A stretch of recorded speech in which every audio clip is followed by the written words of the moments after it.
mental health is something that we don't talk about enough. In the black community, well, we're massively overrepresented in the mental health institutions, even more so than in the prisons. And again, these are questions we have to ask. Well, why? But once you get a control and an understanding of who you are, no one can use you against you. No one can ever use your mental illness against you. You've already spoke about it, so what you got? The biggest point in life to resolve mental health is like giving a fuck about a person. Where did you get the courage? I got the courage for 2 words. I care. It's Chill Will Radio, where connections will be made, advice will be given, jokes will be told, and things will get real. My name is Willis Cooks, and I'm your host. But understand this show is not meant to be used as a substitute for a relationship with a licensed mental health professional. Enjoy the show, y'all.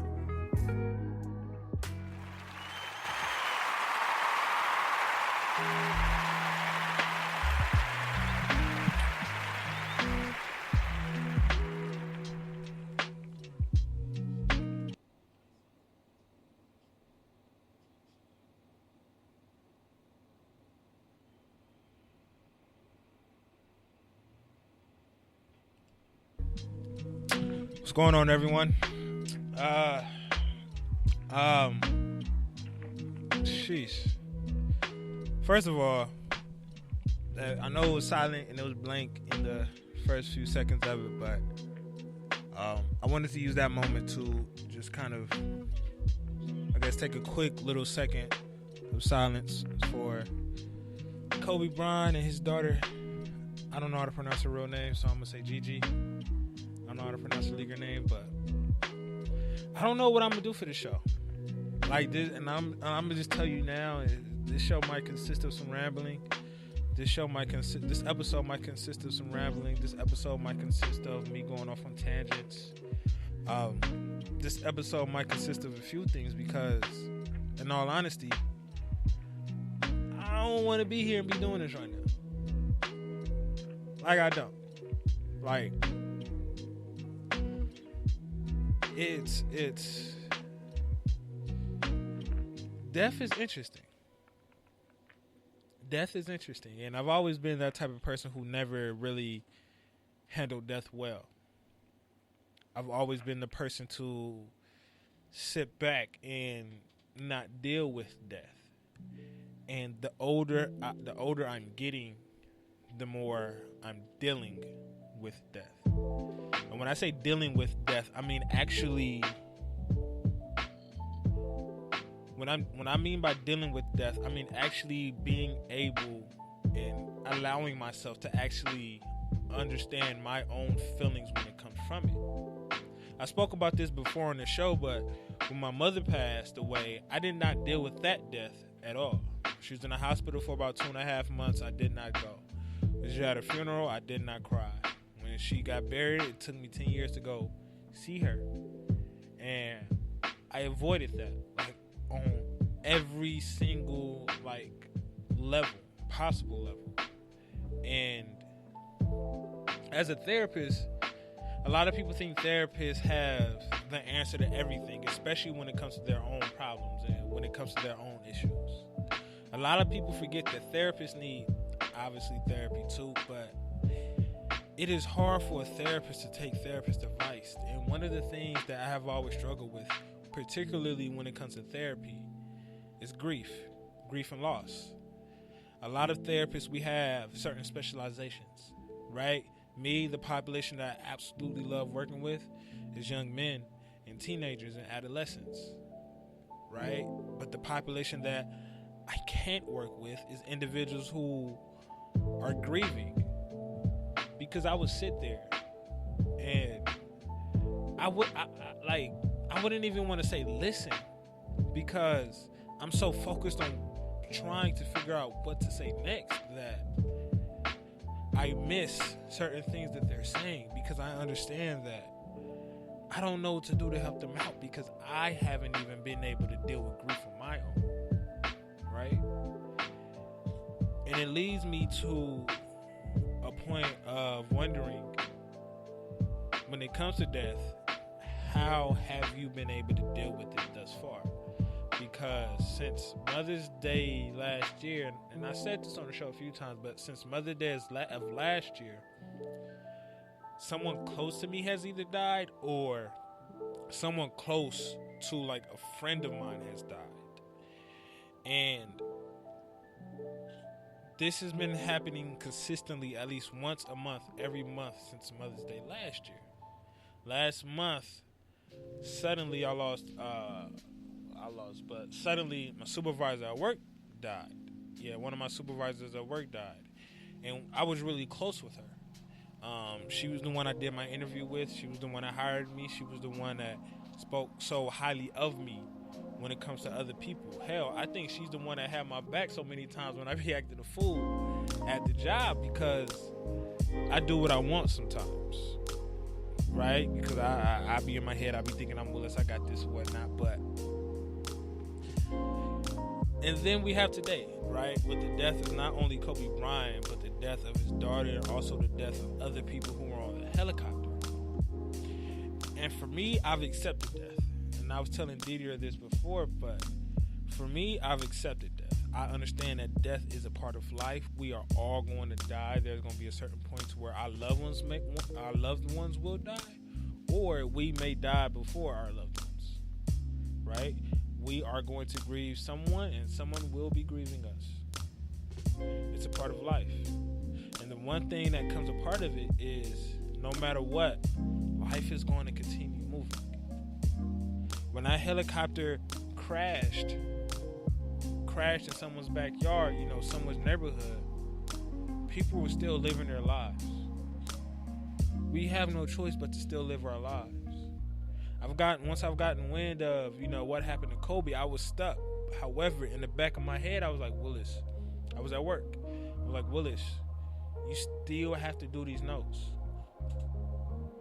You still have to finish this work, because you cannot document what you've done throughout the day and be like, oh, I didn't document, I didn't do my work because Kobe Bryant died. It's like, no, life is going to continue. So that's why I've accepted death, because it's something that is forever going to happen to all of us, right? Each second that is passing, we are getting closer to dying, but also that life is going to continue to move on. Whether you're here or not, life is going to continue to move on. So it brings me to the question of, how long should we grieve? Is it even worth grieving? How soon, how quickly should we get over our grieving process? And obviously, there's no timetable to grieving. But certain things put a timetable on it, right? Work puts a timetable on it. Your lunch break puts a time limit on how long you can grieve. What you have to do in life puts a time limit on how long you can grieve. Your goals could put a time limit on how long you can grieve. Your friends, your family, and everything that's going around you in your environment will put a time limit on how long you can grieve. So, does that mean the grieving process has a time limit? In certain aspects, it probably does. Because we can't, whatever your form of grieving looks like, we can't continue that forever. If we continue that forever, we're going to slide into this deep depression. And it's going to be so much harder to get out of. But when you're grieving, how long should you take? That's a question that I don't know. That's a question that I would, I guess, even be afraid to answer. But when you're grieving, the one thing I do understand is that, and I believe it's on every aspect when it comes to any sort of thing that you're dealing with, whether it is toxic people or depression or anything in life, is that when you're grieving, you have to give yourself time to sit within that grieving process. You have to give yourself time to feel your feelings. You have to give yourself time to understand what's going on. Understand how you feel. Understand your relationship to that feeling. Because, as always, if we try to tuck in our feelings, they're going to come back. They're going to haunt us. They're going to fuck us up. but it is so hard to sit in them. Like, so extremely hard, especially if that person is someone that's close to you, someone that's near with you, right? I think her name what's Kobe Bryant's wife? Vanessa Bryant. It would be very inconsiderate of me to sit there and tell her, like, yo, just sit in your process. Just sit in your grieving process. You just left your husband. You just lost your husband and your daughter like that. So grieving is going to look different for everyone. And it's important that whatever grieving looks like for you, understand that that's how it looks for you, right? Because some people cry. I'm not the crier. Some people will get depressed and just like be down and not want to do anything. I'm not that guy. Some people will get silent and just move on about their day as if it did not happen. That's the guy I am. But the older we get, the more that we become accustomed to death, the more people that we know have died, the more we are able the more we become, I don't even want to say comfortable, but the more we accept the feelings that come along with the grieving process, or the more we move away from, the grieving process, or avoiding the death, or doing what we can do to avoid the feelings. Because that's what we're doing, right? We're trying to avoid the feelings that are associated with that actual grieving process. And that's nothing that we should do. But we have to give ourselves time to do it, but we also have to give ourselves time to get away from the grieving process so we could continue to function. We got to learn how to function within the grieving process. And you don't want to be that individual to rush someone's process. You don't want to be that individual to rush someone's process, because now you're finna look like the asshole. Now you're about to look like the bad guy, the guy who just don't give a fuck. You're just inconsiderate and rude. You don't want to be that guy. But at the same token, you know that individual needs to get off of their ass and get to work. That person needs to get up and continue to move on with their day. Like, I understand things happen. That person is dead and it's tragic. But we still got to get up and go. Life is still going to move. Despite what goes on. Like, tomorrow is going to happen. We are all going to, not we are all, if we are blessed, we are going to wake up and go to work or go do whatever we're supposed to do on a Monday morning. And this situation just became a situation. This moment became a moment. Obviously, this moment is going to hit harder for different people. Obviously, this moment is going to last and be a little bit stronger for different people. Like the moment with Nipsey Hussle when he died, right? I was having a conversation with Didier about this earlier that, Nipsey Hussle's death affected a certain pocket of people. It didn't affect everyone. But this death affected the whole LA County. Obviously, it affected, the country and the state and things like that. But if you were born and raised in Los Angeles, it hits a little differently because you understand what Kobe Bryant meant to the city. You understand it. And it always takes me back to like, I don't know this guy. I've never seen Kobe Bryant personally. I've never, none of that.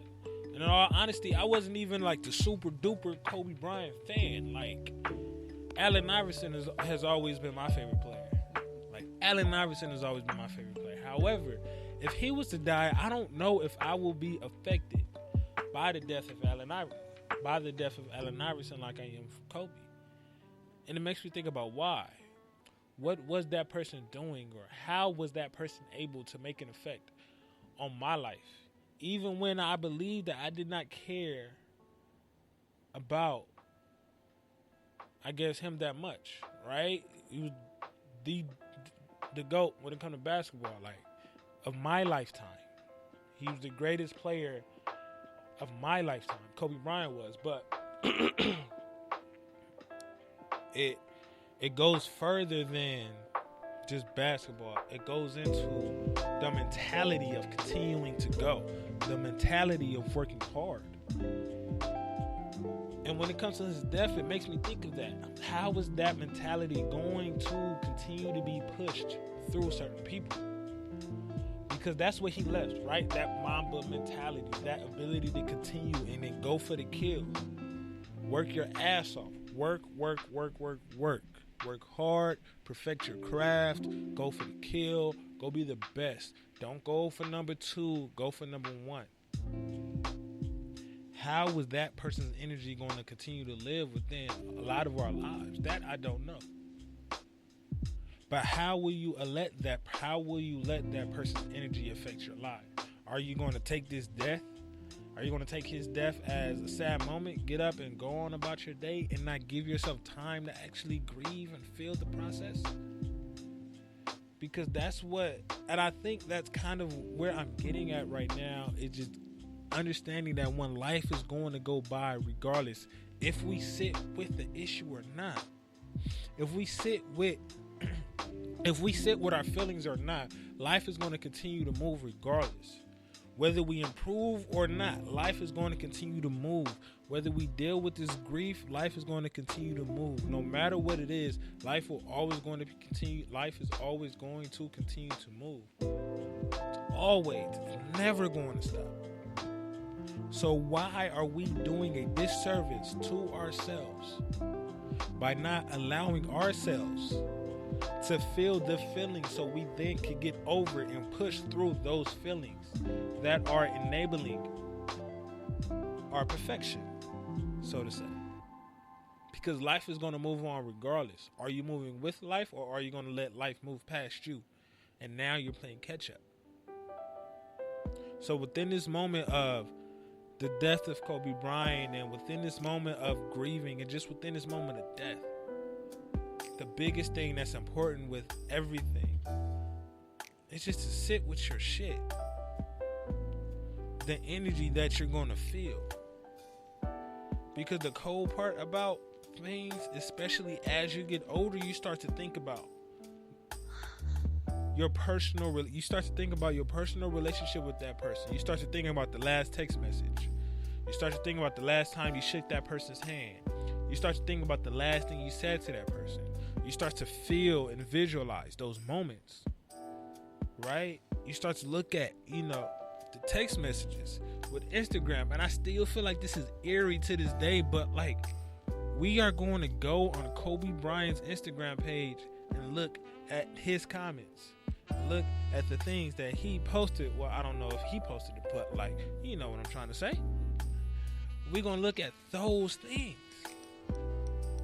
And it's going to be a reminder to us that, one, that person is not here anymore.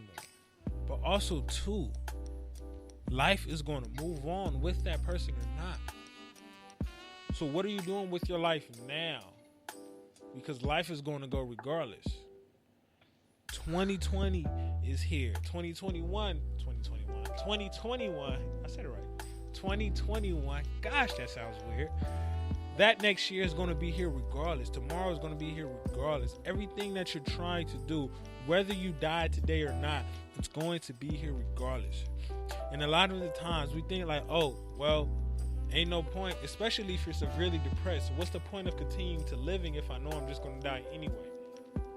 When it's like, nah. Take advantage of the moments that you have now. Because in a blink of an eye, it could all disappear. Like, we're in this room. This whole building could collapse on us right now.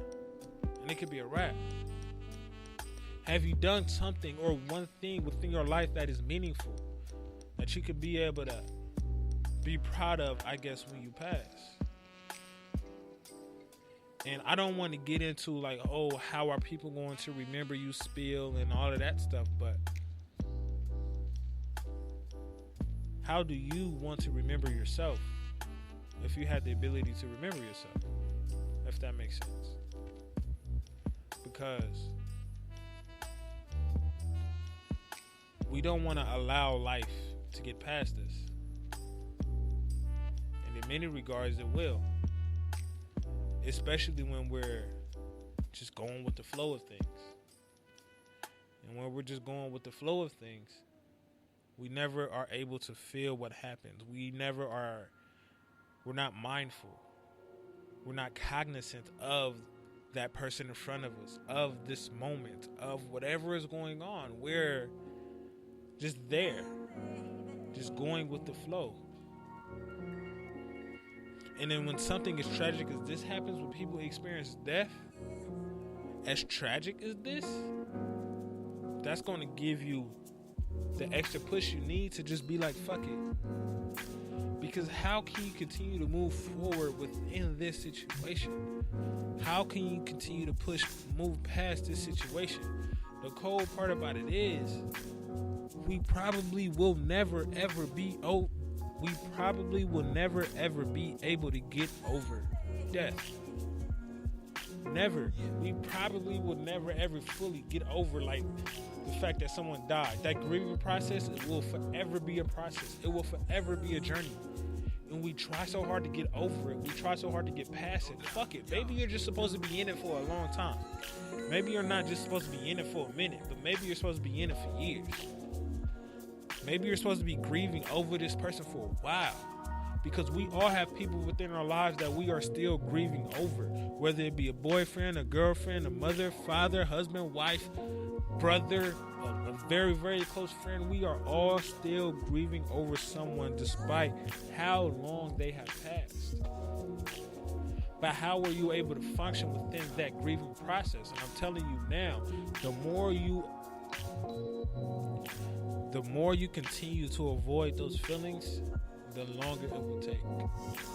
And it is a very hard thing to sit within your shit. Very hard thing. We use drugs, we use people, we use work, we use a lot of things to avoid it, to avoid those feelings, so we don't have to sit in it. But the longer you sit in it, you're just postponing the inevitable. You're postponing what's going to come. That does not necessarily mean that you have to sit in your shit for 30 minutes, 40 minutes, the whole entire day. No. Give yourself 5, 10, 15 minutes, 1 minute, whatever, to just sit there and feel those feelings, understand what it feels like. Because life is going to continue to move on. And that's the one thing that I thoroughly understood about death. About this situation, about every situation, about my situation when I die, about when Didier died, when my girlfriends died. It's just like, nah, like for real, like we all gonna die. That's it. But when we die,